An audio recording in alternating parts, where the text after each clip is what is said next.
ꯑꯍꯥꯟꯕꯃꯛꯇꯗ ꯑꯩꯒꯤ ꯋꯥꯔꯤꯕꯨ ꯇꯥꯕꯤꯔꯤꯕ ꯃꯌꯥꯝꯕꯨ ꯏꯀꯥꯏ ꯈꯨꯝꯅꯕ ꯎꯠꯆꯔꯤ꯫ ꯃꯌꯥꯝꯅ ꯑꯩꯒꯤ ꯆꯦꯅꯦꯜꯁꯤꯕꯨ ꯅꯨꯡꯁꯤꯕꯤꯗꯨꯅ ꯂꯥꯏꯛ ꯑꯃꯗꯤ ꯁꯕꯁꯀ꯭ꯔꯥꯏꯕ ꯇꯧꯕꯤꯔꯝꯃꯨ꯫ ꯉꯁꯤꯒꯤ ꯋꯥꯔꯤꯁꯤꯗꯤ ꯍꯧꯖꯤꯛꯀꯤ ꯏꯅꯥꯎꯅꯨꯄꯤꯁꯦ ꯅꯨꯄꯥ ꯑꯃꯈꯛꯇ ꯆꯦꯜꯂꯦꯀꯣ꯫ ꯑꯗ ꯃꯥꯅ ꯆꯦꯜꯂꯤꯕ ꯅꯨꯄꯥꯁꯦ ꯃꯣꯏ ꯑꯅꯤꯁꯤ ꯈꯪꯅꯕꯗꯤ ꯃꯇꯝ ꯈꯔꯗꯤ ꯈꯪꯅꯔꯦ꯫ ꯑꯗꯨꯒꯤ ꯃꯇꯨꯡꯗ इहान हान्ना उनबा नुमिसिदा चेनबनी चेनबसिना गारीसे यादबको अदुदगी उपाय लेतदना चेनगिबा अदगी अहानबा उनबनिना वा ngang ngansinju खरा हेक कोइगुम लाकुम तौबा दे इनाउ नुपिसिसु माजु खुदतुदा पैसासे चनी म चहुम म पायरकपा ओइरगदी ओक्टो मा राकपा ओक्टो म तौरगा मयुम तान हलकपा याबदो सेलसु अमता याउत्रबा नुमिसे अदगी मागा डेट तौरिबको माना चेलिबा नुपासिदसु पैसा नंग अदु याउब्रा खोटब्रा काइनागे हेक हंगदबसु हेक इकाइगुम तौ अदा मानसु लाइबक्ता तंगमबनी काइना खंतोकपदो मरमदे मागी तसेंगना नुपासे खंगना खंगना अतोपा मा नुपा अमादी खंगनेबको अमादी खंगनरसु मागी दमक्ता लेपिबा अदगी थमोसिना नुसिबिबदो ओइदबा हाइतारेने अदुम दिलेन बॉय कई बॉय थोइना नाचुना कोइबिदबा हाइतारे मेसेज खरा थारा को खरा तौरगा तंगता वरी सनदबा हाइतारे अदगी मासु लाइबकना तंबनेना खलगे इनाउनुपिसे चेले अदुमिसे मोय अनि चेनबा नुमिसे याम वाइ हाये हादि वर्कशॉप लेब्रा खोटब्रा गाय को येंगमोदो अदगी अमुसु खल्ले इनाउपिसिनम से नुपासिबु मागी नुसिनजबा लेजाला काइना मागी नुसिनबा लेरगा अइना मु चेंजलदि ऐसे तंगनबि तादोरा वाखनसे यामना जाजात खनबदो तौवे अदो होइदा मा केम हाइक्ट्रिसे माई खंगनबा सुलेरंगदबा मानदे काइना खल्लगा चेले चेला कांसिदा ममानबो हिदा थैरेको थैरगा लेरगा नोंगालगा होगी नुपा मयुमदा मासे नुपा मयुमगी मीना लौबा लाएबा नुपा मयुमसे यौरे नुपा मयुमगी इमुंगसिदा मा येंबसे मोय मीसे अदुम यामबा माले अदुगा माना खितंग हैनदबा खंजानबा महारगदी इनाउनुपिसिना मागी मतैनी मचेनेना लैरिसे इनाउनुपिसिगी ममा मपादगी हेना अहन ओइबा यावेबको अद इनाउनुपिसिना खल्ले अस होगी थाइनगी अहलदी अंगांग यामना पोइदनको अदा अदुमाइना यामना पोगा माना कोइबा माना चेलिबा नुपासे सिसिना ख्वाइ इतोन तोनबा ओइरंगदबा माले अस हाइदि याम थिनदि अहल ओइरे हे काइनो हे काइ अनवाइना दि खितंगदि खनगी द वरी वताइसे माइ नुपागसु चेलिबा नुपासिगसु खरा कोइनरप चटलेबको हामु उनबदा चेनबनिना वरिसे निंथिजना फजना सानरक्ट्रे दे मासे थिलए द थिलअगा मासे मयुमदा लैरेदनाको अदुम नुपा मयुम नुपी मयुम कैसु थोइदोकपा अहेनबा वा हाइनदे द लुहोंबगी मतमसे खर लेरगा लेपा खोटपा ना हाइनै अदै सोमनाकंदसु नुपा मयुमसु युम साद्रि खोट्रि हाइदि युमदि लेबा अदुगा तोंगाना मागी नुपी मथिरगदी युम सागतपसि सुसा साद्रि लेते मतम कितंग यारगदी ngaithong ngaisin tawbiu khotpiu na dumaina haina de somdasu nupi meyusu yam ka hena nuaiba imusu oide surano maga chabani inaw nupi hogi su matam khara phadong basida adum yanabado ko adumang chahi ani hum phadong nabai wari din na te moise adagi wari se khara sum sanar e hadi magi su mapure ba haibaduma oidorabani na amasu magi loina bi haibado oidorabani na wari se khara sane aduna sinanaw se kayano khopno hai nupa sinama se mayek yamna seng sum tamda bai tare ne amuna piba ahum ni hai amuna mari ni hai toba अरे कोई इतैमा करम no से खंगदे अहमद थोइना कैसु हंगदे थबक सुबदी याम चलेको मागी मपुरोइबा ओइदोइसे माइ नुपा हाइजरगे माइ नुपा ओइदोइसे थबक सुबदी एकदम चले अदगी नोमता केनो तौदेबा थबकसे लेप्तेबा फंगमो थबकसे अदम सुबा नोमबसे याम कनबा सिगी मवंग मतौसिदा इनाउनुपिसिनसु यामना पेंजबा हाइरगदी अखोगी सुबा नोमबा तंदबा नुपासिदबु लेरगदी नुंगाइनी काइन हे खनबा अद नंग हदगी सेल फंगबुदुना कै सिजिनगगे खोखरगे काइना सुमाइन हे हाइबसदे अखो इतैमगी अंगांगी अदु सिजिनगरे खोटखरे मतैमगी अंगांग हाइजे नाउपिना चेलिबा नुपासे मंगोंदे हेन हल्लेबा अंगांग हाइबे वानेबा मा लाक्त्रिङैदा हाना मा पोक्त्रिङैदा हाना मतैमा मयामगी मचादुना हाना पोअबजानेदा अद मोगी अदुगी बोर्डिंग द लेबगिनी अदु तंबगिनी आधा तंबगिनी पैसा पीग्रे खोक्रे वरी से सम तौ अदगी इनाउनुपिसे मासे वाखनसे खर अदुम खनभौरे करिनो हाइजिबो अपोकपा ꯃꯄꯥꯗꯤ ꯂꯩꯈꯤꯗ꯭ꯔꯦ ꯃꯃꯥ ꯂꯩꯔꯤꯕ ꯑꯄꯣꯛꯄꯤ ꯃꯃꯥꯁꯨ ꯂꯩꯔꯤ ꯑꯗꯨ ꯃꯁꯥꯅꯁꯨ ꯁꯦꯜ ꯇꯥꯜꯂꯒ ꯃꯥ ꯃꯁꯥꯒꯤ ꯁꯦꯜ ꯇꯨꯡꯁꯤꯟꯗꯕꯤꯗ ꯀꯔꯤꯒꯤꯅꯣ ꯃꯥꯅ ꯃꯌꯥꯝꯕꯒꯤ ꯃꯆꯥ ꯃꯉꯣꯟꯗꯁꯨ ꯍꯦꯟꯅ ꯍꯟꯕꯗꯨꯗ ꯂꯥꯏꯔꯤꯛ ꯇꯝꯕꯒꯤ ꯀꯩꯒꯤ ꯃꯥꯅ ꯁꯦꯜ ꯊꯥꯗꯔꯤꯁꯤꯕꯨ ꯀꯩꯒꯤ ꯑꯣꯏꯖꯥꯠꯅꯣꯅ ꯏꯅꯥꯎꯅꯨꯄꯤꯁꯦ ꯃꯥꯁꯨ ꯈꯜꯂꯦ ꯑꯗꯣ ꯃꯌꯨꯝꯗꯗꯤ ꯍꯥꯏꯗꯦ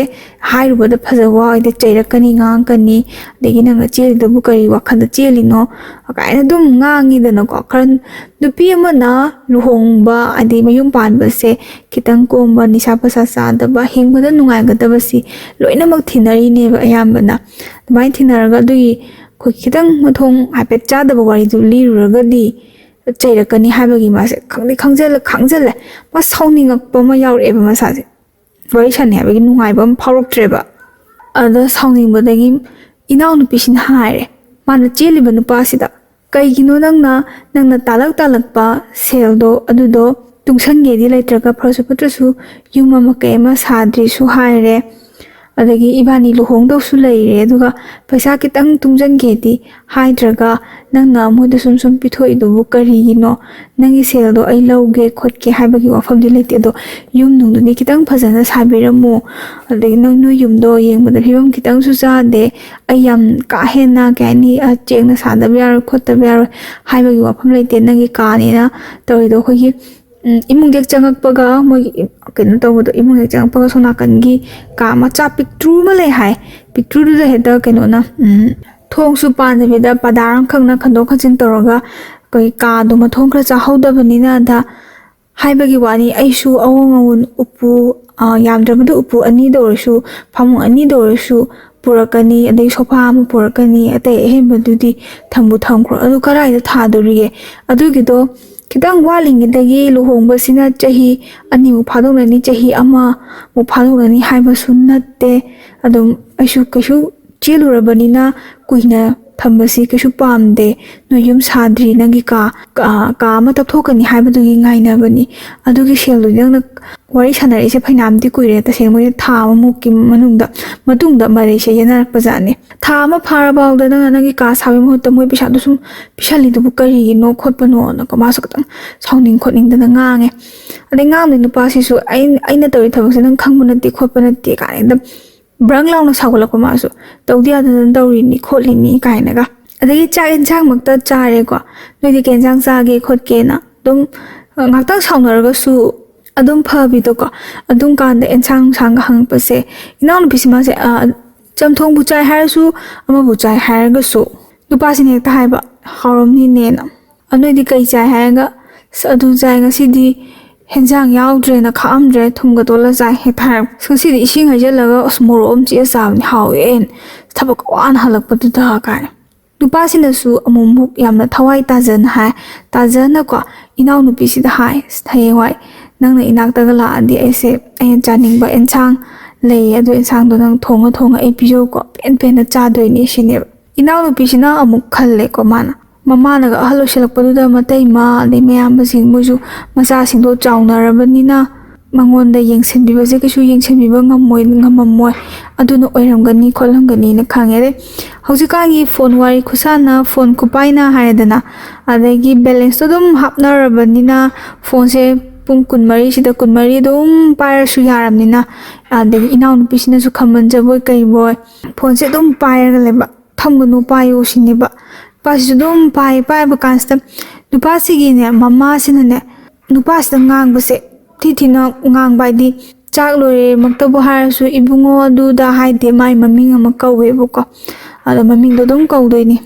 ꯆꯥꯛꯁꯦ ꯆꯥꯊꯣꯛꯎ ꯂꯥꯛꯑꯣꯅꯦ ꯀꯥꯏꯅ ꯍꯥꯏꯔꯁꯨ ꯐꯖꯅ ꯅꯨꯡꯁꯤꯅ ꯂꯤꯔꯤ ꯈꯣꯏꯔꯤꯅ ꯍꯥꯏꯕꯤꯗꯕꯗꯣ ꯃꯃꯥ ꯑꯃ ꯑꯣꯏꯕꯒꯤ ꯆꯥꯗꯣꯏꯗꯤ ꯆꯥꯊꯣꯛꯎ ꯂꯥꯎꯗꯅ ꯀꯅꯥ ꯌꯦꯡꯗꯅ ꯂꯩꯔꯤꯅꯣ ꯀꯅꯥ ꯉꯥꯏꯗꯅ ꯂꯩꯔꯤꯅꯣꯅ ꯍꯦꯛꯇ ꯉꯥꯡꯕꯤꯕ ꯑꯗꯩ ꯍꯧꯖꯤꯛ ꯅꯨꯄꯥꯁꯤꯁꯨ ꯃꯥꯁꯨ ꯑꯗꯨꯝ ꯈꯨꯝꯕ ꯁꯥꯎꯕ ꯀꯥꯟꯗ ꯑꯩꯁꯤꯕꯨ ꯁꯥꯟꯅ ꯆꯠꯂꯨꯕ꯭ꯔꯣ ꯁꯤꯗ ꯊꯕꯛ ꯇꯧꯔꯨꯕꯅꯦ ꯄꯉꯥꯡꯗ ꯉꯥꯡꯉꯤꯁꯦ ꯀꯩꯒꯤꯅꯣ ꯈꯪꯗꯦ ꯈꯣꯠꯇꯦ ꯆꯥꯛ ꯆꯥꯔꯝꯗꯥꯏ ꯈꯨꯗꯤꯡꯒꯤ ꯍꯦꯛ ꯉꯥꯡꯉꯗꯅ ꯈꯣꯠꯂꯗꯅ ꯍꯥꯏꯕꯁꯤꯗ ꯍꯧꯖꯤꯛꯀꯤ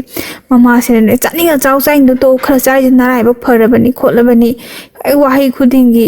ꯅꯇꯨꯅ ꯊꯤꯅꯤꯡꯉꯤꯕ ꯀꯔꯤ ꯋꯥꯈꯟꯗꯕꯨ ꯊꯤꯅꯤꯡꯉꯤꯕ ꯅꯇꯨꯅꯣ ꯀꯔꯤ ꯇꯧꯔꯒ ꯄꯤꯖꯔꯒ ꯊꯥꯛꯇꯣꯔꯤꯕꯅꯣ ꯈꯣꯠꯇꯣꯔꯤꯕꯅꯣ ꯀꯥꯏ ꯁꯤꯒꯤ ꯋꯥꯉꯥꯡ ꯁꯉꯥꯡꯁꯦ ꯉꯥꯡꯕꯁꯦ ꯁꯨꯝ ꯇꯥꯔꯛꯑꯦꯀꯣ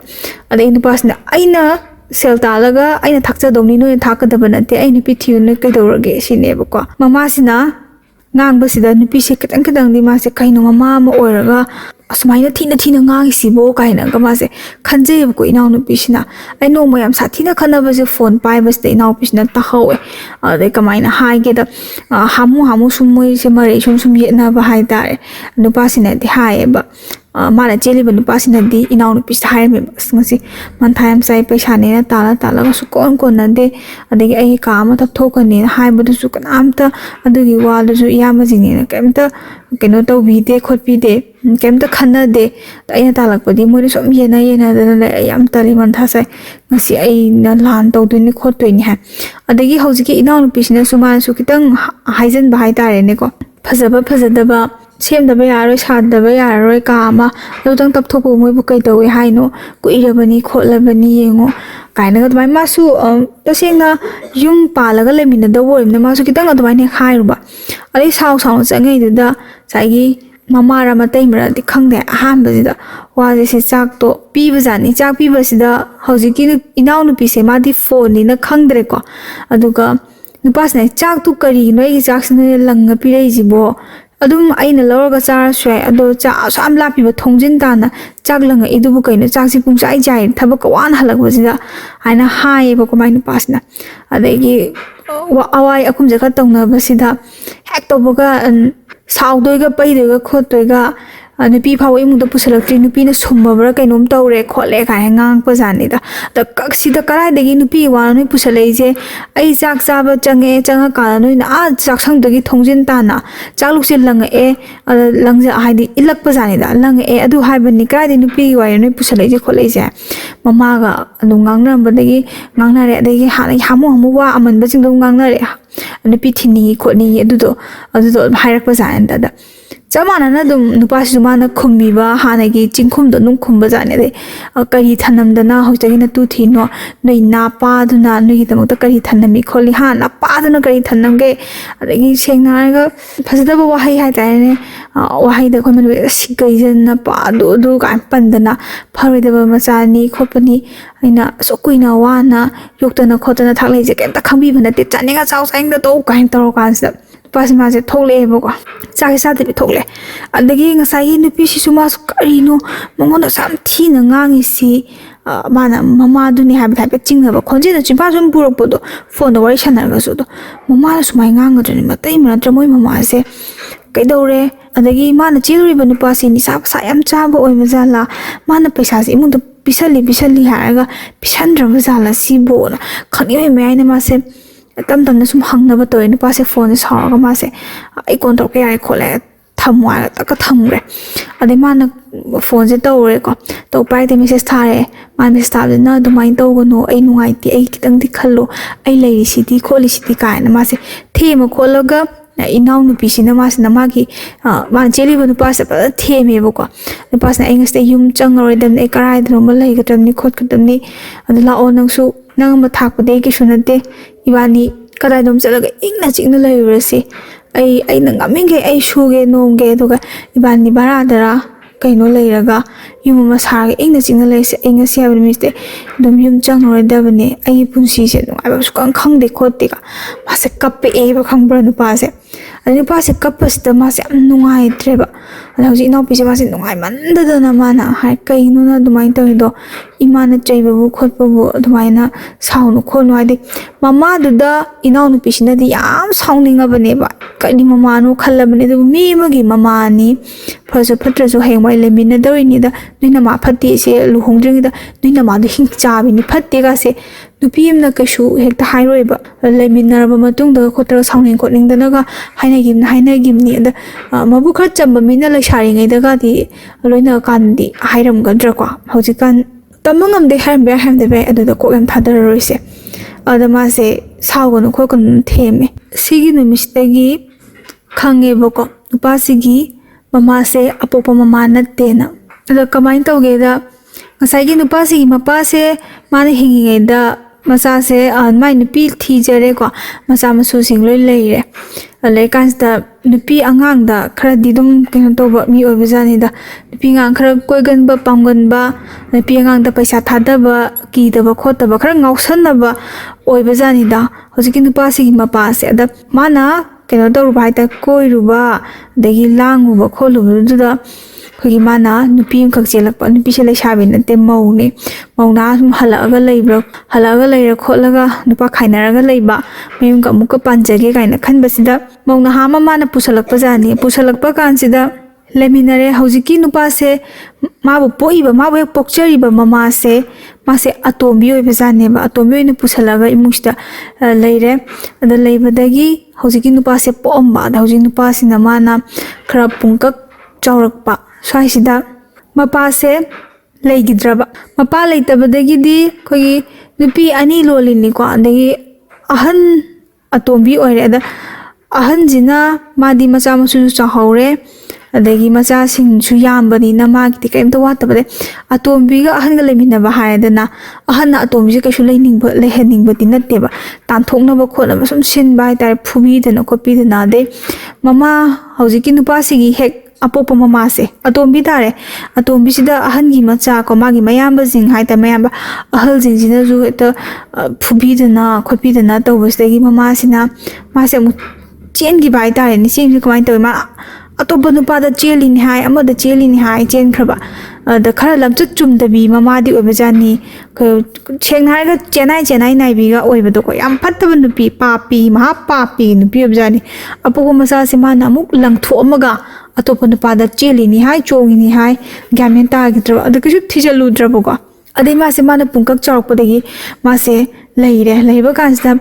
ꯃꯌꯥꯝꯕ ꯃꯇꯩ ꯃꯆꯤꯡꯒꯤ ꯄꯥꯈꯣꯟ ꯆꯠꯄ ꯀꯣ ꯂꯥꯏꯔꯤꯛ ꯇꯝꯍꯟꯗ꯭ꯔꯦ ꯑꯗꯩ ꯄꯥꯈꯣꯟ ꯁꯤꯖꯤꯟꯅꯕ ꯑꯔꯩꯕ ꯊꯕꯛꯉꯩ ꯁꯤꯖꯤꯟꯅꯔꯒ ꯆꯥꯛꯁꯤꯅ ꯃꯕꯨꯛ ꯊꯟꯕꯣꯏ ꯃꯥꯁꯦ ꯄꯤꯖꯔꯒ ꯂꯩꯔꯛꯄ ꯆꯒꯥ ꯈꯔ ꯆꯥ ꯆꯖꯤꯛ ꯈꯔ ꯆꯥ ꯀꯣ ꯑꯗꯩ ꯀꯞꯇꯅ ꯂꯦꯜꯂꯦ ꯑꯗꯩ ꯐꯤꯔꯣꯟꯒꯁꯤꯅ ꯏꯪꯊꯝꯊꯥ ꯃꯇꯝꯗꯅ ꯐꯩꯖꯨꯞꯀꯥꯁꯦ ꯍꯦꯛꯇ ꯂꯨꯝꯅ ꯁꯨꯞꯄ ꯉꯝꯗꯕ ꯖꯦꯀꯦꯠ ꯑꯃ ꯀꯩ ꯑꯃ ꯑꯗꯩ ꯈꯣꯡꯒ꯭ꯔꯥꯎ ꯑꯁꯥꯡꯕꯤ ꯑꯃ ꯑꯗꯨꯒ ꯍꯦꯛ ꯁꯦꯠꯄ ꯉꯝꯗꯦꯒ ꯊꯛ ꯅꯤꯛꯑꯒ ꯂꯩꯖꯕ ꯑꯗꯒꯤ ꯍꯤꯡꯒꯣꯜ ꯅꯨꯡꯒꯤ ꯃꯤꯅ ꯍꯥꯏꯇꯥꯔꯦꯅꯦ ꯃꯥꯁꯦ ꯅꯨꯡꯉꯥꯏꯇꯗꯅ ꯇꯁꯦꯡꯅ ꯃꯄꯥꯁꯨ ꯂꯩꯈꯤꯗ꯭ꯔꯦ ꯃꯃꯥꯁꯨ ꯃꯦꯟꯃꯥꯟ ꯇꯥꯗ꯭ꯔꯦ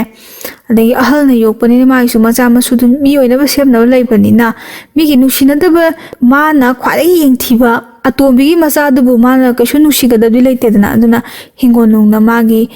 ꯁꯦꯀꯂꯦꯟꯗꯒꯤ ꯂꯩꯔꯛꯄꯒꯨꯝꯕ ꯑꯗꯒꯤ ꯃꯣꯏꯅ ꯁꯦꯠꯅꯔꯨꯕ ꯆꯥꯅꯔꯨꯕ ꯈꯔ ꯐꯕ ꯑꯗꯨꯃꯥꯏꯅ ꯄꯤꯕꯤꯔꯒ ꯃꯥꯁꯦ ꯍꯤꯡꯉꯛꯄꯅꯦꯕꯀꯣ ꯄꯨꯟꯁꯤꯁꯦ ꯅꯨꯡꯉꯥꯏꯕꯒꯤ ꯃꯍꯥꯎꯗꯣ ꯏꯈꯪ ꯈꯪꯗꯅ ꯃꯥꯁꯦ ꯑꯗꯨꯃꯥꯏꯅ ꯈꯔ ꯏꯟꯅꯔꯛꯄꯗꯒꯤ ꯂꯩꯀꯥꯏꯒꯤ ꯊꯕꯛ ꯁꯨꯕ ꯀꯣ ꯃꯈꯨꯔꯥꯁꯤꯡ ꯑꯗꯩ ꯃꯕꯨꯡꯁꯤꯡ ꯃꯌꯥꯝꯕꯁꯤꯡꯅ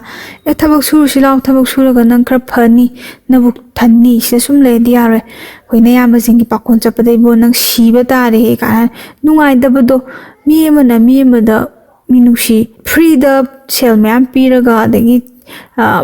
तसेंना आरो फ्रीदा चाकु खम नत्रगसु थबक सुरुगा सेल फंगबनी सेंदुना नंग नुंगाइनि हिंजौ काइना तौबदगी मासे हिंगक पोयबा जानेबको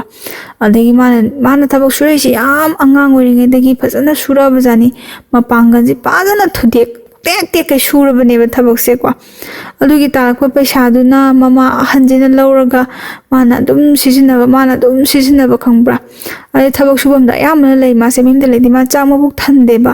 लांफै सेंनारगा लांफै चटपा ते खोलादा लेबदो लेरगा मासे थबक सुरगा पैसाना ममा हंजिना ने दुम नमदना लौबीबा चितौबीदोनि खो पैसा खरा पुरगना खरै लुना एक तौसनबा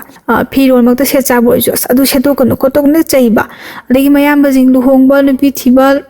लोइना तौनरबा कानसिदनाने मतै मजिंगी पाखोनम चक्कनी दे मतै मा लोइना मक्ति मावेतो ओले हाइबग अहम लेते मतै मजिंगदसु खरा फबा लै दगी मयामबजिंगदसु खरा दम माबु हाइबगे खितंग येंबिबदि लैबा अदुबु मागिनि हाइबदा तंग ताना एनगिदमक्ता युमजिमा सारगे नगिदमक्ता इसे लाख अमा पुथोगे अनि पुथोगे हाइबदि लैतबा हाइतारेने अद मयाम खरा खरा फबसिंगजु खगदि पुथोंनाजि खoi पिबांगिना से फरजपदजु इपागी इनी खरा पुथोंना सेमजि कोसि हाइनाबसु यावी अदगी सुंफु पुथोए कदाइदगी खoi होजिपाव चानिङै होनिङा लेतबसिदा अमाइना हाइबा कांगबुमसु यावेबा सुमाइना मागी पुंसिसे हौजि इनाउपिसिना खंगे को अदे पासिन हाय आइदि युमदा चंगरो आई चंगनिंगदरे तसेंना आई थवाइ जाम नुंगाइत्रे खोत्रेन हाइबदगी इनाउपिसिना मासु अंगांग वखन हाइदरे को आइदि चही कुल लांखलकदा ngairi हाय चही दुने कुंतरे कुनिपांग सु वखन फजाना खंथबा ngamabani हाइबसु नतम मासुता इनसेन बाइदार हेने चंगुनु युमदा अदम लयु चंगुरनु यारे सिनेबको दे इनाउपिसे मासे माथादि अरोइबिदा सारे ꯑꯩꯕꯨ ꯏꯃꯥꯗ ꯀꯃꯥꯏ ꯍꯥꯏꯗꯣꯏꯅꯣꯅ ꯍꯥꯏꯔꯨꯔꯒꯅ ꯑꯃꯨꯛ ꯏꯃꯥꯁꯤꯅ ꯀꯔꯤ ꯍꯥꯏꯔꯛꯄ ꯍꯥꯏꯅ ꯈꯜꯂꯦ ꯅꯨꯄꯥꯁꯦ ꯃꯥꯁꯦ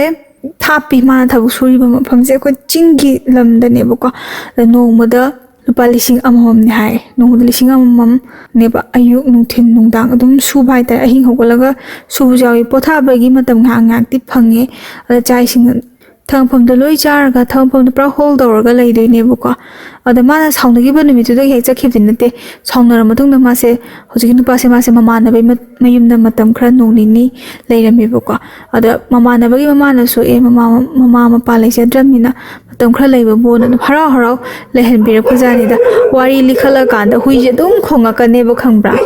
तसेंग अतै चारसुको हुईदी चादन इसिंग लाके तब खलेबो वाखनजिना खलैदबजे अखोईदी हुई सुंलोय लोइदेबा ने वरी मखा लाक्चरके अदगी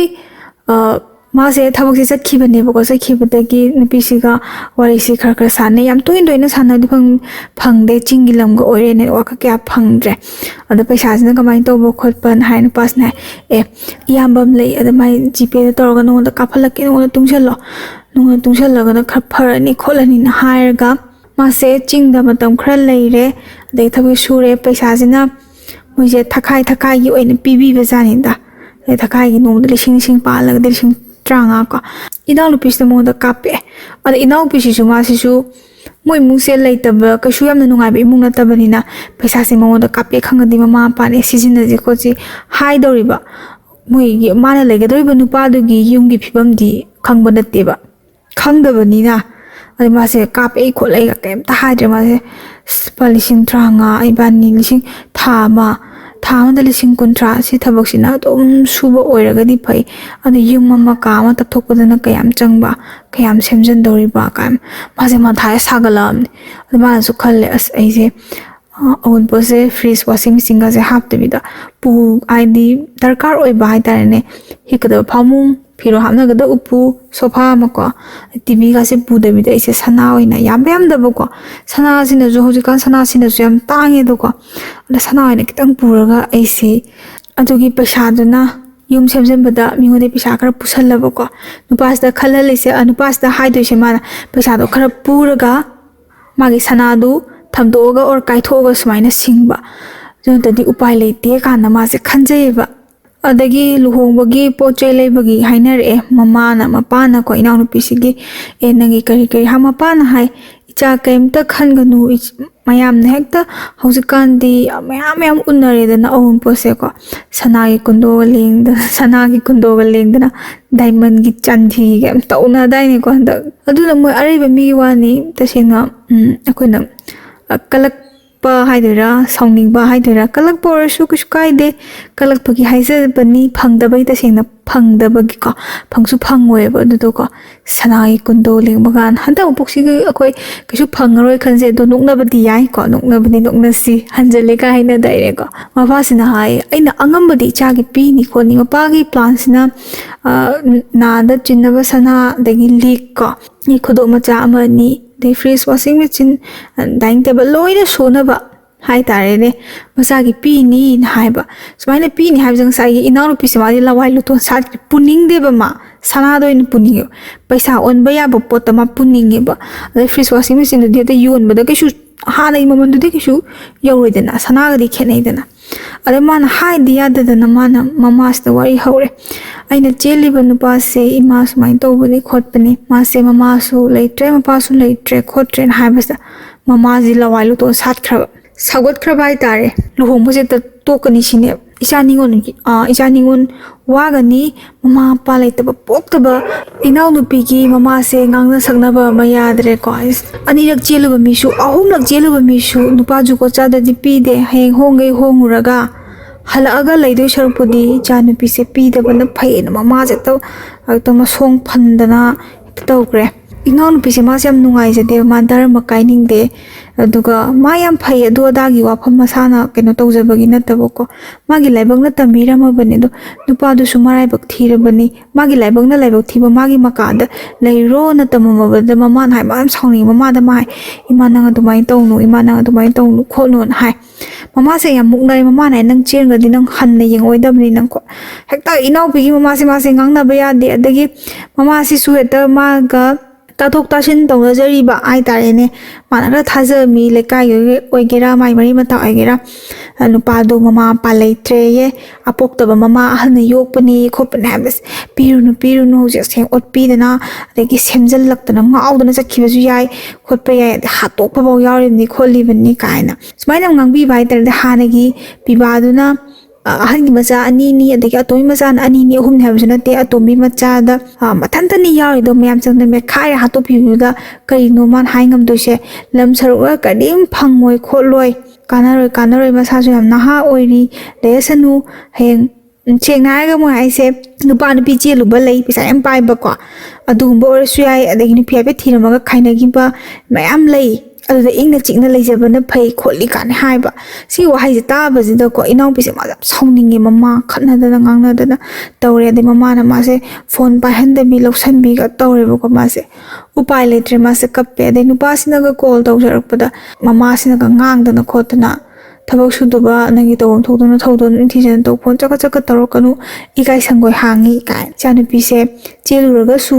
ꯋꯥꯔꯤꯕꯨ ꯑꯗꯨꯝ ꯁꯥꯟꯅ ꯌꯥꯗꯦ ꯍꯥꯏꯕ ꯂꯩꯕ꯭ꯔꯥ ꯈꯣꯠꯄ꯭ꯔꯥ ꯀꯥꯏꯅꯒ ꯐꯣꯟꯒꯁꯦ ꯊꯨꯒꯥꯏꯗꯅ ꯇꯧꯋꯦ ꯍꯥꯏ ꯃꯃꯥꯅ ꯐꯣꯟꯁꯦ ꯊꯨꯒꯥꯏꯔꯗꯤ ꯄꯥꯏꯗ꯭ꯔꯦꯗꯅ ꯁꯤꯅꯤ ꯈꯜꯂꯤꯁꯦ ꯑꯗꯩ ꯑꯗꯨꯛꯀꯤ ꯃꯇꯤꯛ ꯃꯟꯊꯥ ꯁꯥꯔꯦ ꯑꯗꯩ ꯐꯣꯟ ꯊꯨꯒꯥꯏꯕꯁꯦ ꯃꯥꯁꯦ ꯀꯞꯄꯦꯕꯀꯣ ꯏꯅꯥꯎꯄꯤꯁꯦ ꯑꯗꯩ ꯃꯥꯁꯦ ꯁꯤꯝꯗꯨꯗꯤ ꯌꯥꯎꯕꯩ ꯃꯥ ꯁꯤꯝꯁꯦ ꯂꯧꯁꯜꯂ ꯃꯥꯁꯦ ꯊꯋꯥꯏ ꯅꯨꯡꯉꯥꯏꯃꯟꯗꯗꯅ ꯃꯥꯁꯦ ꯍꯦꯛ ꯂꯥꯎ ꯀꯞꯄꯦ ꯀꯩꯅꯣ ꯏꯃꯥꯅ ꯈꯜꯂꯤꯁꯤꯕꯣ ꯑꯁꯨꯛ ꯌꯥꯝꯅ ꯑꯩꯕꯨ ꯍꯦꯛ ꯄꯣꯛꯄꯤꯕ ꯏꯃꯥꯃꯛꯅ ꯃꯆꯥ ꯑꯃꯒꯤ ꯑꯋꯥꯕ ꯎꯗꯕꯁꯤꯕꯨ ꯀꯔꯤꯅꯣꯅ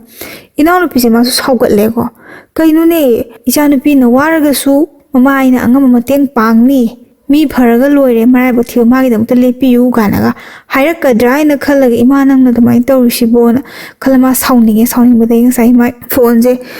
ꯁꯤꯝꯁꯦ ꯑꯃꯗ ꯍꯥꯞꯄꯒ ꯃꯥꯅ ꯂꯣꯟꯅ ꯇꯧꯋꯦ ꯈꯣꯠꯂꯦ ꯑꯗ ꯁꯣꯝ ꯅꯥꯀꯟꯗ ꯏꯃꯥꯅ ꯑꯗꯨꯝ ꯍꯥꯏꯔꯦꯀꯣ ꯏꯅꯥꯎꯄꯤꯁꯤꯅ ꯏꯃꯥꯅ ꯁꯨꯃꯥꯏꯅ ꯁꯥꯎꯋꯦ ꯈꯣꯠꯂꯦ ꯅꯪꯒꯤ ꯋꯥꯔꯤꯗꯣ ꯑꯩꯁꯨ ꯍꯥꯏꯗꯦ ꯌꯥꯗꯗꯅ ꯍꯥꯏꯔꯦ ꯈꯣꯠꯂꯦ ꯑꯗꯣ ꯏꯕꯥꯅꯤ ꯍꯧꯖꯤꯛ ꯀꯃꯥꯏꯅ ꯇꯧꯁꯤꯒꯦ ꯈꯣꯠꯁꯤꯒꯦꯅ ꯍꯥꯏꯅꯔꯦ ꯅꯨꯄꯥꯁꯦ ꯑꯗꯨꯝ ꯍꯥꯏ ꯊꯣꯛꯂꯣ ꯏꯕꯥꯅꯤ ꯆꯦꯜꯂꯒ ꯀꯗꯥꯏ ꯑꯗꯨꯝ ꯂꯩꯒꯁꯤ ꯅꯪ ꯑꯩ ꯊꯥꯗꯣꯛꯑꯝꯃꯒ ꯆꯠꯈꯤꯗꯣꯏꯔꯥ ꯈꯣꯠꯇꯣꯏꯔꯥꯅ ꯍꯥꯏ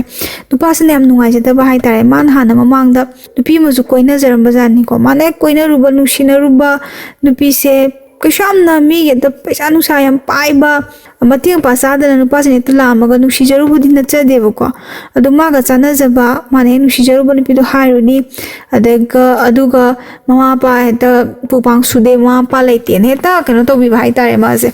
ꯏꯟꯊꯣꯛꯑꯒ ꯊꯝꯕꯤꯔꯝꯕ ꯑꯃꯁꯨ ꯌꯥꯝ ꯀꯨꯏꯅ ꯀꯣꯏꯅꯔꯒ ꯑꯗꯨꯝ ꯆꯦꯟꯊꯣꯛꯈꯤ ꯈꯣꯠꯇꯣꯛꯈꯤ ꯍꯥꯏꯅ ꯃꯥꯁꯦ ꯐꯅ ꯀꯨꯏꯅ ꯑꯃꯨꯛ ꯅꯨꯄꯤꯁꯦ ꯀꯣꯏꯔꯨꯗ꯭ꯔꯕꯖꯥꯠꯅꯦꯕꯀꯣ ꯍꯧꯖꯤꯛꯀꯤ ꯅꯨꯄꯥꯁꯦꯀꯣ ꯃꯥꯅ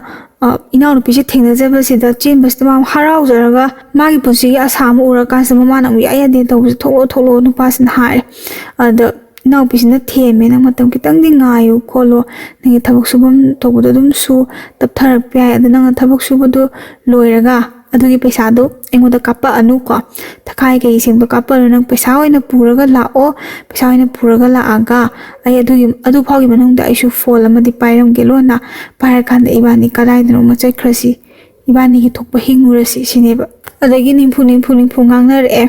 ꯑꯗꯩ ꯃꯥꯁꯦ ꯄꯤꯅꯤ ꯄꯤꯔꯣꯏ ꯀꯥꯏ ꯁꯨꯝ ꯋꯥꯔꯤ ꯋꯥꯇꯥꯏꯗ ꯇꯧꯅꯔꯦ ꯑꯗꯩ ꯂꯩꯀꯥꯏꯅ ꯀꯩꯅꯣꯅꯦ ꯂꯨꯍꯣꯡꯕ ꯄꯤꯅꯤ ꯍꯥꯏꯔꯝꯃꯒ ꯑꯗꯨꯝ ꯃꯤꯑꯣꯏꯕꯁꯤꯗꯤ ꯑꯩꯈꯣꯏꯁꯨ ꯉꯥꯏꯔꯦ ꯃꯤꯋꯥꯗꯤ ꯉꯥꯡꯅꯩꯗꯣ ꯅꯨꯄꯤ ꯑꯣꯏꯒꯦꯔꯥ ꯅꯨꯄꯥ ꯑꯣꯏꯒꯦꯔꯥꯀꯣ ꯃꯤꯋꯥ ꯑꯗꯨꯝ ꯉꯥꯡꯅꯩ ꯀꯔꯤ ꯃꯔꯝꯒꯤ ꯑꯣꯏꯖꯥꯠꯅꯣ ꯀꯥꯏ ꯏꯅꯥꯎꯄꯤꯁꯤꯕꯨ ꯅꯨꯡꯁꯤꯕꯤꯕ ꯃꯌꯥꯝ ꯑꯃꯁꯨ ꯂꯩ ꯅꯨꯡꯁꯤꯕꯤꯗꯕ ꯃꯌꯥꯝ ꯑꯃꯁꯨ ꯂꯩ ꯑꯗ ꯉꯥꯡꯅꯕꯤꯔꯦꯀꯣ ꯑꯗꯒꯤ ꯃꯃꯥꯁꯤꯅ ꯍꯥꯏꯔꯦ ꯂꯨꯍꯣꯡꯕ ꯀꯩꯗꯧꯉꯩꯅꯣ ꯀ ꯍꯪꯕꯁꯤꯗ ꯃꯃꯥꯁꯤꯅ ꯁꯧꯔꯥꯡꯅꯅ ꯈꯨꯝꯕꯁꯤꯅꯦ ꯀꯩꯅꯣ ꯁꯤꯕꯣ ꯄꯤꯔꯣꯏꯗꯣꯏ ꯖꯥꯠꯂꯥ ꯈꯣꯠꯂꯣꯏꯗꯣꯏ ꯖꯥꯠꯂꯥ ꯃꯥꯒꯤ ꯃꯔꯝꯗ ꯉꯥꯡꯅꯕ ꯍꯧꯔꯛꯑꯦ ꯑꯗꯩ ꯏꯅꯥꯎꯅꯨꯄꯤꯁꯦ ꯃꯥꯗꯤ ꯃꯩ ꯍꯧꯗꯅ ꯁꯥꯎꯔꯦꯀꯣ ꯃꯥꯅ ꯃꯄꯥꯗ ꯍꯥꯏꯔꯦ ꯕꯕꯥ ꯑꯩꯁꯦ ꯆꯦꯜꯂꯨꯔꯕꯅꯤ ꯃꯤꯒꯤ ꯏꯃꯨꯡꯗ ꯑꯩꯁꯦ ꯑꯍꯤꯡ ꯂꯦꯜꯂꯨꯔꯕꯅꯤ ꯑꯗ ꯅꯨꯄꯥꯗꯣ ꯅꯌꯥ ꯅꯨꯄꯥ ꯑꯣꯏꯒꯗꯧꯔꯤꯗꯣ ꯃꯥ ꯌꯥꯝ ꯐꯠꯇꯕ ꯃꯤ ꯅꯠꯇꯦ ꯃꯔꯥꯏꯕꯛ ꯊꯤꯕꯒꯤ ꯋꯥꯅꯤ ꯊꯕꯛ ꯁꯨꯕ ꯅꯣꯝꯕꯗ ꯑꯁꯨꯛ ꯌꯥꯝꯅ ꯆꯤꯜꯍꯥꯎ ꯊꯤꯗꯕ ꯑꯗꯒꯤ ꯑꯁꯨꯛ ꯀꯨꯏꯅ ꯋꯥꯔꯤ ꯁꯥꯟꯅꯔꯛꯏꯁꯦ ꯍꯣꯏ ꯅꯨꯄꯥꯅꯤ ꯃꯥ ꯅꯤꯁꯥꯗꯤ ꯀꯩꯗꯧꯕꯩ ꯆꯥꯔꯝꯃꯣꯏꯗꯣꯏꯅꯣ ꯍꯧꯖꯤꯛ ꯃꯇꯝꯒꯤ ꯅꯨꯄꯥꯗꯕ ꯑꯗꯨ ꯍꯦꯟꯇꯣꯛ ꯄꯥꯊꯣꯛꯅ ꯍꯦꯛꯇ ꯅꯨꯡꯇꯤꯒꯤ ꯊꯛꯇꯕ ꯌꯥꯗꯦ ꯆꯥꯗꯕ ꯌꯥꯗꯦ ꯇꯧꯕ ꯅꯨꯄꯥꯁꯨ ꯅꯠꯆꯗꯦ ꯑꯩ ꯃꯉꯣꯟꯗ ꯑꯗꯨꯝ ꯂꯩꯖꯒꯦ ꯕꯕꯥ ꯑꯩ ꯃꯥ ꯅꯠꯇꯕ ꯑꯇꯣꯞꯄ ꯅꯨꯄꯥꯗ ꯑꯃꯨꯛ ꯍꯟꯅ ꯂꯥꯏꯕꯛ ꯊꯤꯅꯤꯡꯗꯦ ꯃꯥꯅ ꯍꯥꯏꯌꯦꯕꯀꯣ ꯍꯧꯖꯤꯛ ꯏꯅꯥꯎꯄꯤꯁꯤꯅ ꯃꯄꯥꯁꯤꯗ ꯐꯖꯅ ꯍꯥꯏ ꯃꯄꯥꯅ ꯌꯥꯏ ꯀꯩꯗꯧꯕꯩ ꯍꯣꯡꯉꯣꯏꯗꯣꯏꯅꯣ ꯏꯆꯥꯕꯨ ꯍꯥꯏ ꯏꯃꯥꯅꯗꯤ ꯁꯨꯃꯥꯏꯅ ꯇꯧꯏ ꯈꯣꯠꯂꯤ ꯅꯨꯡꯉꯥꯏꯇꯦ ꯈꯣꯠꯇꯦ ꯍꯥꯏ ꯑꯗ ꯃꯃꯥꯒ ꯃꯄꯥꯒ ꯑꯔꯣꯏꯕꯤꯗ ꯈꯠꯅꯔꯦ ꯑꯁ ꯃꯄꯥꯅ ꯃꯃꯥꯁꯦ ꯐꯨꯒꯠꯂꯛꯄꯁꯤꯗꯤ ꯑꯗꯩ ꯃꯃꯥꯁꯤꯅꯁꯨ ꯍꯥꯏ ꯍꯌꯦꯡꯋꯥꯏ ꯋꯥꯔꯀꯥꯟꯗ ꯏꯆꯥꯅꯤ ꯁꯤꯁꯦ ꯀꯃꯥꯏꯅ ꯂꯪꯊꯣꯛ ꯌꯥꯗ ꯑꯗꯨꯝ ꯅꯨꯄꯤ ꯑꯣꯏꯕꯒꯤ ꯄꯥꯈꯠꯆꯕ ꯍꯥꯏꯇꯥꯔꯦ ꯃꯃꯥ ꯑꯃꯅ ꯃꯆꯥ ꯑꯃꯒꯤꯗꯃꯛꯇ ꯌꯥꯝ ꯄꯥꯈꯠꯆꯕꯗꯣ ꯁꯦꯝꯖꯟ ꯈꯣꯠꯆꯟꯗꯅꯒ ꯇꯧꯔꯒ ꯁꯤꯕꯨ ꯀꯃꯥꯏꯅ ꯇꯧꯗꯣꯏꯅꯣ ꯍꯧꯖꯤꯛ ꯃꯄꯥꯁꯤꯅ ꯅꯣꯏ ꯑꯗꯨꯒꯤ ꯁꯦꯝꯖꯟꯕ ꯈꯣꯠꯆꯟꯕ ꯀꯔꯤꯝ ꯈꯪꯗꯦ ꯑꯉꯥꯡ ꯑꯅꯤꯁꯤ ꯃꯈꯣꯡ ꯃꯈꯨꯠ ꯇꯦꯛꯇꯦ ꯀꯣ ꯃꯄꯥꯡꯒꯜ ꯑꯁꯨꯛ ꯐꯔꯤꯕ ꯃꯣꯏꯅ ꯁꯨꯔ ꯅꯣꯝꯃꯒ ꯑꯗꯨꯝ ꯆꯥꯖꯁꯅꯤ ꯃꯣꯏꯒꯤ ꯅꯨꯄꯥ ꯃꯌꯨꯝꯗꯨꯅ ꯃꯣꯏꯒꯤ ꯂꯧ ꯏꯪꯈꯣꯜ ꯄꯤꯕꯤꯔꯛꯑꯦ ꯐꯔꯦ ꯄꯤꯔꯛꯇ꯭ꯔꯦ ꯐꯔꯦ ꯃꯤꯑꯣꯏꯕꯁꯦ ꯅꯥꯗ꯭ꯔꯗꯤ ꯌꯥꯔꯦ ꯑꯅꯥ ꯑꯌꯦꯛ ꯌꯥꯎꯗ꯭ꯔꯗꯤ ꯌꯥꯔꯦ ꯂꯣꯏꯅ ꯁꯨꯔ ꯅꯣꯝꯃꯒ ꯂꯣꯏꯅ ꯐꯪꯂꯤꯕ ꯉꯥꯛꯇꯅꯤ ꯏꯆꯥꯒꯤ ꯑꯄꯥꯝꯕꯗ ꯇꯧꯅꯤꯅ ꯍꯥꯏꯗꯅꯀꯣ ꯅꯨꯃꯤꯠꯁꯦ ꯂꯦꯞꯅꯔꯀꯥꯟꯁꯤꯗ ꯋꯥꯁꯦ ꯃꯃꯥꯁꯦ ꯃꯩ ꯍꯧꯗꯅ ꯑꯩ ꯂꯨꯍꯣꯡꯕ ꯌꯥꯎꯔꯣꯏ ꯑꯗꯨꯗ ꯄꯣꯠ ꯆꯩ ꯂꯩꯕ ꯌꯥꯎꯔꯣꯏ ꯈꯣꯠꯂꯒ ꯁꯨꯆꯥ ꯀꯞꯄꯦꯕꯀꯣ ꯑꯗꯩ ꯏꯅꯥꯎꯄꯤꯁꯤ ꯃꯥꯁꯨ ꯀꯔꯤꯝꯇ ꯍꯥꯏꯗ꯭ꯔꯦ ꯁꯥꯎꯁꯨ ꯑꯗꯨꯝ ꯁꯥꯎꯔꯦ ꯃꯥꯁꯦ ꯑꯗꯩ ꯅꯣꯏꯅ ꯄꯤꯕꯤꯔꯦ ꯐꯔꯦ ꯄꯤꯕꯤꯗ꯭ꯔꯦ ꯐꯔꯦ ꯑꯩꯒꯤꯗꯤ ꯍꯣꯡꯗ ꯌꯥꯗꯕꯅꯤ ꯃꯥꯒꯤ ꯃꯅꯥꯛꯇ ꯂꯩꯇ ꯌꯥꯗꯕꯅꯦꯅ ꯈꯜꯂꯦ ꯑꯗꯩ ꯈꯟꯕꯗ ꯁꯣꯝ ꯅꯥꯀꯟꯗꯒꯤꯁꯨ ꯅꯨꯄꯥ ꯃꯌꯨꯝꯗꯒꯤ ꯍꯥꯏꯇꯥꯔꯦꯅꯦ ꯃꯣꯏꯁꯨ ꯅꯨꯃꯤꯠ ꯊꯥꯗꯣ ꯂꯦꯞꯁꯜꯂꯛꯑꯦ ꯑꯗꯨ ꯌꯨꯝꯗꯨꯁꯨ ꯁꯦꯝꯗ ꯌꯥꯗ꯭ꯔꯤꯕꯅꯤꯅ ꯄꯩꯁꯥ ꯀꯌꯥ ꯂꯩꯔꯤ ꯈꯣꯠꯂꯤꯅ ꯇꯧꯔꯀꯥꯟꯁꯤꯗ ꯍꯧꯖꯤꯛꯀꯤ ꯅꯨꯄꯥꯁꯦ ꯃꯥꯁꯦ ꯊꯕꯛ ꯁꯨꯕ ꯆꯠꯈꯤꯕꯗ ꯅꯪ ꯄꯩꯁꯥ ꯀꯌꯥꯝ ꯇꯧꯔꯤꯕ ꯈꯣꯠꯂꯤꯕ ꯍꯥꯏꯔꯒ ꯃꯌꯥꯝꯕꯁꯤꯡꯅ ꯁꯦꯝꯕꯣꯏ ꯀꯩꯕꯣꯏ ꯈꯔ ꯇꯧꯕꯤꯔꯦꯕ ꯁꯦꯝꯕꯤꯔꯦ ꯍꯥꯏꯇꯥꯔꯦꯅꯦ ꯌꯨꯝ ꯑꯃ ꯀꯥ ꯑꯃꯗꯨꯗꯤ ꯁꯦꯝꯃꯦ ꯑꯗꯣ ꯃꯔꯛꯁꯤꯗ ꯃꯣꯏꯕꯥꯅꯤ ꯅꯨꯄꯥꯁꯤꯅ ꯊꯣꯛꯂꯛꯑꯀꯥꯟꯁꯤꯗ ꯃꯣꯏꯅꯤ ꯎꯅꯩꯀꯣ ꯑꯗꯩ ꯋꯥꯔꯤ ꯋꯥꯇꯥꯏ ꯁꯥꯟꯅꯩ ꯄꯩꯁꯥꯒꯤ ꯂꯨꯍꯣꯡꯕꯗꯤ ꯐꯖꯕ ꯉꯝꯃꯣꯏ ꯈꯣꯠꯂꯣꯏ ꯀꯃꯥꯏꯅ ꯇꯧꯁꯤꯒꯦꯅ ꯈꯟꯅꯩ ꯑꯗꯩ ꯅꯨꯄꯥꯁꯤꯅꯁꯨ ꯃꯃꯥꯟꯅꯕꯗꯩ ꯃꯇꯦꯡꯁꯨ ꯃꯥꯁꯨ ꯂꯧꯔꯦ ꯃꯃꯥꯟꯅꯕꯗ ꯚꯦꯟ ꯄꯥꯡꯍꯟꯕ ꯑꯗꯩ ꯒꯥꯔꯤ ꯄꯥꯡꯍꯟꯕ ꯈꯣꯠꯍꯟꯕꯗꯣ ꯂꯨꯍꯣꯡꯉꯤꯅꯦꯅ ꯂꯨꯍꯣꯡꯕꯗ ꯑꯉꯥꯡ ꯃꯆꯥꯃꯛ ꯄꯤꯛꯇ꯭ꯔꯨ ꯄꯤꯕ ꯑꯉꯥꯡ ꯃꯆꯥꯃꯛꯁꯨ ꯍꯦꯛ ꯅꯠꯇꯕꯅꯤꯅ ꯍꯦꯛ ꯏꯀꯥꯏꯒꯨꯝꯁꯨ ꯇꯧ ꯏꯅꯥꯎꯅꯨꯄꯤꯁꯤꯗꯒꯤꯗꯤ ꯅꯨꯄꯥꯁꯤꯅ ꯈꯔꯗꯤ ꯑꯗꯨꯝ ꯍꯜꯂꯦꯕ ꯆꯍꯤꯒ ꯑꯗꯨꯝ ꯌꯥꯝꯖꯔꯕ ꯄꯣꯠꯅꯦꯕꯀꯣ ꯃꯤꯈꯔ ꯀꯩꯅꯣ ꯇꯧꯕ ꯊꯕꯛꯇ ꯑꯗꯨꯝ ꯁꯨꯕ ꯃꯤ ꯈꯔ ꯋꯥꯡꯗꯕ ꯍꯥꯏꯇꯥꯔꯦꯅꯦ ꯅꯨꯄꯥ ꯑꯣꯏꯔꯁꯨ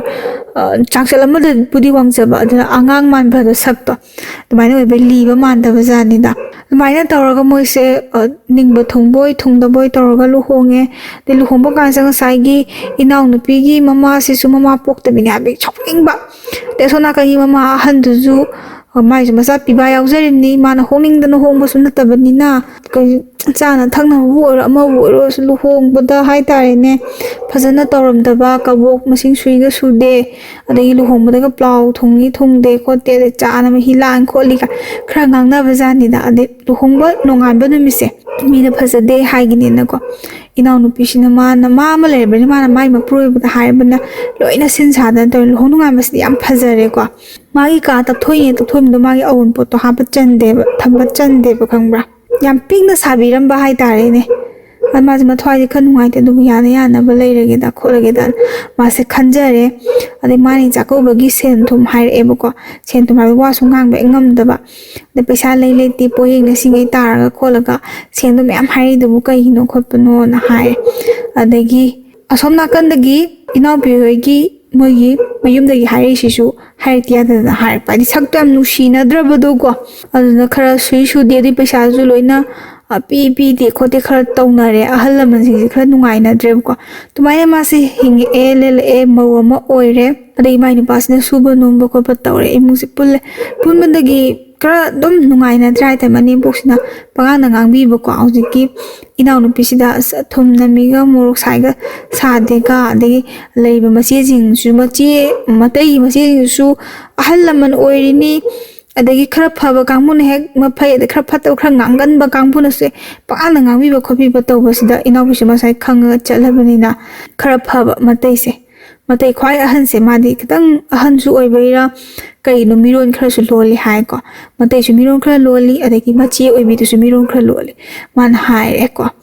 ꯑꯩꯈꯣꯏꯁꯨ ꯌꯨꯝ ꯄꯥꯜꯂꯕꯅꯤꯅꯀꯣ ꯁꯤꯁꯨ ꯃꯥꯏ ꯅꯨꯄꯥꯗ ꯀꯩꯅꯣꯁꯤꯅ ꯏꯟꯖꯜꯂꯒ ꯍꯥꯏꯍꯟꯕꯅꯤ ꯇꯁꯦꯡꯅ ꯏꯟꯖꯜꯂꯒ ꯍꯥꯏꯍꯟꯕꯅꯦꯕ ꯏꯅꯥꯎꯅꯨꯄꯤꯁꯤꯅ ꯑꯩꯈꯣꯏꯒꯤ ꯐꯪꯐꯝ ꯊꯣꯛꯄꯗꯨ ꯈꯤꯇꯪ ꯐꯪꯍꯟꯕꯤꯔꯣ ꯇꯣꯉꯥꯟꯅ ꯆꯥꯖꯔꯒꯦ ꯑꯗ ꯏꯃꯥꯁꯦ ꯑꯩꯈꯣꯏꯒ ꯂꯩꯅꯤꯡꯕ ꯑꯣꯏꯔꯒꯗꯤ ꯏꯃꯥꯁꯨ ꯑꯩꯈꯣꯏꯒ ꯂꯩꯃꯤꯟꯅꯖꯒꯦ ꯑꯩ ꯏꯃꯥ ꯀꯣꯟꯕꯗ ꯀꯩꯁꯨ ꯅꯨꯡꯉꯥꯏꯇꯕ ꯂꯩꯇꯦ ꯏꯃꯥꯅ ꯑꯁꯨꯛ ꯀꯨꯏꯅ ꯌꯣꯛꯄꯤꯔꯛꯄꯅꯤꯅ ꯑꯗ ꯏꯃꯥꯅ ꯑꯩꯒ ꯂꯩꯅꯤꯡꯗꯦ ꯍꯥꯏꯔꯒꯗꯤ ꯈꯪꯗ꯭ꯔꯦ ꯁꯨꯃꯥꯏꯅ ꯁꯨꯝ ꯃꯧ ꯃꯌꯥꯝ ꯄꯨꯟꯁꯤꯜꯂꯒ ꯂꯩꯕꯁꯦ ꯅꯨꯡꯉꯥꯏꯇꯦ ꯈꯣꯠꯇꯦ ꯍꯛꯆꯥꯡ ꯉꯝꯅꯗꯕ ꯃꯇꯝꯗ ꯍꯦꯛꯇ ꯁꯥꯎꯅꯕ ꯄꯩꯅꯕ ꯌꯥꯎꯏ ꯍꯥꯏ ꯃꯆꯦ ꯈ꯭ꯋꯥꯏ ꯑꯍꯟꯒ ꯃꯆꯦ ꯑꯇꯣꯝꯕꯤꯁꯤꯒꯈꯔ ꯐꯩ ꯍꯥꯏꯕꯗꯣ ꯃꯔꯛꯀꯤ ꯍꯥꯏꯇꯥꯔꯦꯅꯦ ꯃꯌꯥꯏꯁꯦ ꯈꯔ ꯐꯠꯇꯕ ꯖꯥꯠꯅꯤꯗ ꯋꯥꯉꯥꯡ ꯁꯉꯥꯡꯗꯈꯔ ꯉꯝꯕꯤ ꯈꯣꯠꯄꯤꯈꯔ ꯃꯕꯨꯛꯁꯨꯈꯔ ꯐꯠꯇꯕ ꯍꯥꯏꯇꯥꯔꯦꯅꯦ ꯃꯇꯩꯗꯣ ꯌꯥꯝ ꯐꯠꯇꯦ ꯍꯥꯏꯕ ꯅꯠꯇꯕ ꯃꯆꯦꯗꯣ ꯐꯩꯔꯥ ꯐꯠꯇ꯭ꯔꯥ ꯈꯪꯗꯦ ꯑꯃꯨꯛꯁꯨ ꯋꯥ ꯅꯣꯛꯑ ꯉꯥꯡꯅꯤ ꯑꯃꯨꯛꯁꯨ ꯋꯥꯉꯥꯡ ꯁꯉꯥꯡꯗ ꯌꯥꯝ ꯍꯥꯎꯇꯕ ꯍꯥꯏꯇꯥꯔꯦ ꯑꯗꯨꯃꯥꯏꯅ ꯇꯧꯕꯗꯒꯤ ꯇꯟꯗꯅ मोइसे तोंगाना लेजरगे तोंगाना चाजरगे खोई फम सोप सरुक तो पिबिरो नाको हायरे अदे मीनदि हाइनागे नुपि एक थिगिबदगी मागी फम सोप थोप सरुक तो तालई खोलईना अदा मते अहनसिना हाय चुमी नोगी फम थोप सरुक तो पिगदमनि अखोइसु अखोइगे लेरिसे नहानदगी लेरिसे मोइ पिबा अनि मदि तोंगा तोंगा चानरगबनिना तोखाइ तोखाइना चानरबनिना मोइ फम थोप सरुक तो फंगागा तोंगाना युम लेइनरबनि अदा अनि मदि खाइथोकनद्रिबनि पिबा अहुम वालिबा हाइतारे मोइसे पिबा मंगा ओइबा पिबा अहुम गिदि खाइथोकनद्रिबनि मोइसे मौ अनि पुनबजानिदा अदगी मौ अनि पुलिसिना हाना अमसिना खरा वाबा मरकी याइमनिसे पुनबजानि याइमसे अमसिना खरा वादना खोतना तौबा नुपा खरा मथोंग चादबदुगा अमदुना नुपाना तालाबनिना इमुंगी चाथोंग पुसु याउदबा अमा नुपा खरा मथोंग चादबदुना इमुंगी चाथोंग पुसु तौरगा पुन्ना दुम पोमिनबनिना मने पोंना दुम यानबा लोइनबिबा हाइतारे दुगा अमा अतोंबिगी मचा हाइतारे होजि इनाउपिना लेइबा नुपासिना मंगोंदना थिथिन हेक तौबिबा म्याम मोइ मवोनिसिना अदगी मयामसिंसि मानरगा दुम थवाइ तौबिदबा हाइतारेने सेंगना मयामसिंसि तो ओली खोली हाबि वादि नते नुबिसिंसिना ओपिबजानिदा अदुमाइना तौवे हाय अदु तोखाइना तानबसि मोइ पिबा अहुमसिसु येनदबा यारोइना अहलमना हाइबनिना पिबा अनिसिदको अमदि किसुम हाइदे माइलेम तो ले अमसिना जेले हायबा कइनो पुन्ना लेमिनारा लोरे खोले पुन्ना लेमिनाबदु यारोय अदे हौजि ते येनथोकनबा हाइबदु पैसा अदु चा अदा चंगी खोली का हाइबदगी इनाउ नुपिसि मागी अरेबा सनाली कोनसे काइथोकसरेको अद पता ओनथोकनबदु मिंग ओनथोकनबा हाइतारेने अदुजु सेल याम चंगी अदे मोइनगा लाइलासु याम हाइबा मक्सु होदे अदगी फना हाइरगसु कइनो खर खंगनबा लेदनको अदुमक्सु ओइदबैना खरसु वाना थोय हेक ओनथोउदबदा फरक तादोइबको अदि मीसु कितंजु ngamdaba yadaba अदुमायन तौरगा मोइ फम तोप सरुकसे पेली पेनदे हाइद्रेको अदुम येनबि पिबिरे को मते हनसिना तौरगा अदुमायन तौरगा मोइसे युम पाला मतुंगदा अंगांग यावरे ईश्वरना जानबिदनको नुपा नुपि पोक्तना हौजिबुदि लेजरे मपुरेबा मराइबक थीबसे मा हेक लाकपदगी केनो तौजे हाय चाबा थकपद निंगबु थुंगे वाई खुदिंगी दुम हाय अस नंग लाकपदगी ऐसे पुक्थन्ना चारे नारोसे मचिरम त चारगसु ते चाकसे खितंग हापंगेरा मैम हापंगेरा मी मगी चाकलुक निंगथीजना हापिबदु चासना चागा खरा चानी अदे मोरमे पखरा यावरमद्रा अदगी हौदोंना चागरे खरा हाय अदे इचाइ चखारगा निलदा मतमदगा चाक थबक वाना चलुक चाक कुपसनबिबदो कुपसनबिदबि दुम थंबिरमबि दे खोंको इसिंग साबा हापे हामनिंगबदा इसिंग साबा काम थांकत पिनबलेमदा बि लेमगले हामबि खोटबि थौदो मयाम नुंगाइतबा मयाम मोको वारी ली हाय को हौजि नुपासिना इनाउ नुपिसिदा अदो हौजिति साफना इंगना चिकना नुंगाइना लेजरे हाय को अदो सुम नुंगाइतबदो को पुसिगी हौगिबदा ममा पा लेतबसिमु नुंगाइतबा तायंपानसिदा अनिसुना लेते हाय अदेमो कमाइन तौगेदा मोइसि तो खाइना लेरे खितंग नेना ताना इंगना लेरे तौ साइ ममा अतोंबिसे माबु लंगथोगा सखिबि ममासना मु पाउजे खंगबजानि मासु मचा लुहोंगरे अदु तौरदा तौरे लाकनिंगबगी लेनिंगबगी मोंगदा माना कोइसा छालुरगा ओक्तबलि सतु तापताइ सतखे चलुरगा सा सांगै चलुरगा मचाना नीति नियम चुमना ममोगा इंगना सिंगा लेबदुदा लम नुंग येनथोकनरे ताबदुदा मासु अदाइदा चंगसलगा लेयेना खंजबजानेबा अदे मचा नुपानदि अद ममासे इयाक पुसनिंगबगी मोंगमा माइदि कुइना ममासे उबा फंगक्त्रगा इमान अगिनाक्ता लायकान हरावबा केबेतो अद इनाउपिसना मा हाय मान माइना पालसिजु इंजले हाय को नंग खितंगदि खल्लु इतै होइना खोइ तंगदि पिबिरे कानदो ओक्तबि इमादो पुसलगा लेमिनबा इसे नंग खितंगदि खल्लु अदु कुइना नंगना वारगा नोमोते इचानेना नाबो मसेंदा पिरखद्रबा नमादुना हौजिमु लेसलक पाइजे अखोइदा माइ खुनी मासु मागी थोकपा मपामदनि कइनो खर लेजरुजनी हयें सोंदा सोलए लेत्रे मागी दमदा हनिंगदा कनामदा लेत्रे हार कांदा अदोइना पुसनजी हौजिति मासु माना सुरा नोमगा दुम चाबा ngamiबने चा सनु नको हाय हाय now पेसने नंगना नमादे पुसलक तादि अयमु चटखिनी अइना ngasi nangi nanakta nangi damakta apopi imaga yeknaba magumnane lakhibado nangi namado number पुबियो नमादो सीग्रे खलकांदा आइना लाखिबने दुगा ओक्तबि अमगा मु पुंजलगा मु हिंगबदुदि आइदि ngमोय खोलोइन हाय हायब ngसाइगी इनाउपिसे मासे मउ फत्तबा हायदुरा नत्रगा साउनिंग बायदुरा कोगी मायम साउजनिंग हाय मासु मचा यावने खंगे अचोक नुंगसिबा मचासिबु लंगथोगा मयुम पानबा ngami माना ꯃꯆꯥꯗꯨ ꯅꯨꯡꯁꯤꯕꯗ ꯃꯃꯧ ꯑꯣꯏꯗꯤ ꯀꯃꯥꯏꯅ ꯅꯨꯡꯁꯤꯗꯣꯏꯅꯣ ꯂꯩꯃꯤꯟꯅꯕꯗ ꯅꯨꯡꯉꯥꯏꯒꯗꯕ ꯅꯠꯇꯦ ꯃꯥ ꯈꯜꯂꯦꯕ ꯑꯗꯨꯝ ꯄꯨꯔꯥ ꯂꯪꯊꯣꯛꯒꯦꯗꯤ ꯈꯟꯗꯦ ꯍꯥꯏꯗꯤ ꯄꯨꯔꯥ ꯃꯥꯅ ꯃꯤꯔꯥꯏꯔꯒꯦ ꯈꯟꯈꯤꯕꯗꯤ ꯂꯩꯇꯦ ꯑꯗꯨꯒ ꯃꯇꯝ ꯈꯔ ꯈꯪꯖꯁꯅꯨꯅ ꯈꯟꯕꯗꯣ ꯑꯗꯨꯒꯤ ꯋꯥꯈꯛꯅꯦꯅ ꯍꯥꯏ ꯑꯗꯨꯃꯥꯏꯅ ꯇꯧꯕꯗꯒꯤ ꯍꯧꯖꯤꯛ ꯂꯩꯅꯔꯤ ꯍꯥꯏꯗꯤ ꯃꯃꯥ ꯅꯨꯄꯥꯁꯤꯒꯤ ꯃꯃꯥ ꯑꯄꯣꯛꯄꯤ ꯃꯃꯥ ꯑꯇꯣꯝꯕꯤꯁꯦ ꯁꯤꯁꯨ ꯄꯨꯁꯜꯂꯒꯗꯤ ꯂꯩꯇ꯭ꯔꯤꯕ ꯃꯣꯏꯒꯤ ꯋꯥꯔꯤꯁꯦ ꯁꯤꯅꯤ ꯃꯤꯑꯣꯏꯕ ꯑꯃꯒꯤ ꯂꯥꯏꯕꯛꯇ ꯊꯣꯛꯄ ꯄꯨꯟꯁꯤꯒꯤ ꯑꯣꯏꯕ ꯋꯥꯔꯤ ꯃꯇꯦꯛ ꯑꯃ ꯋꯥꯔꯤꯁꯦ ꯉꯁꯤꯒꯤꯗꯤ ꯁꯤꯗ ꯂꯣꯏꯁꯤꯟꯖꯔꯒꯦ ꯁꯣꯏꯈꯤ ꯂꯥꯟꯈꯤꯕ ꯌꯥꯎꯔꯕꯁꯨ ꯃꯌꯥꯝꯗ ꯉꯥꯛꯄꯤꯌꯨ ꯍꯥꯏꯕ ꯋꯥꯐꯝ ꯊꯝꯖꯔꯤ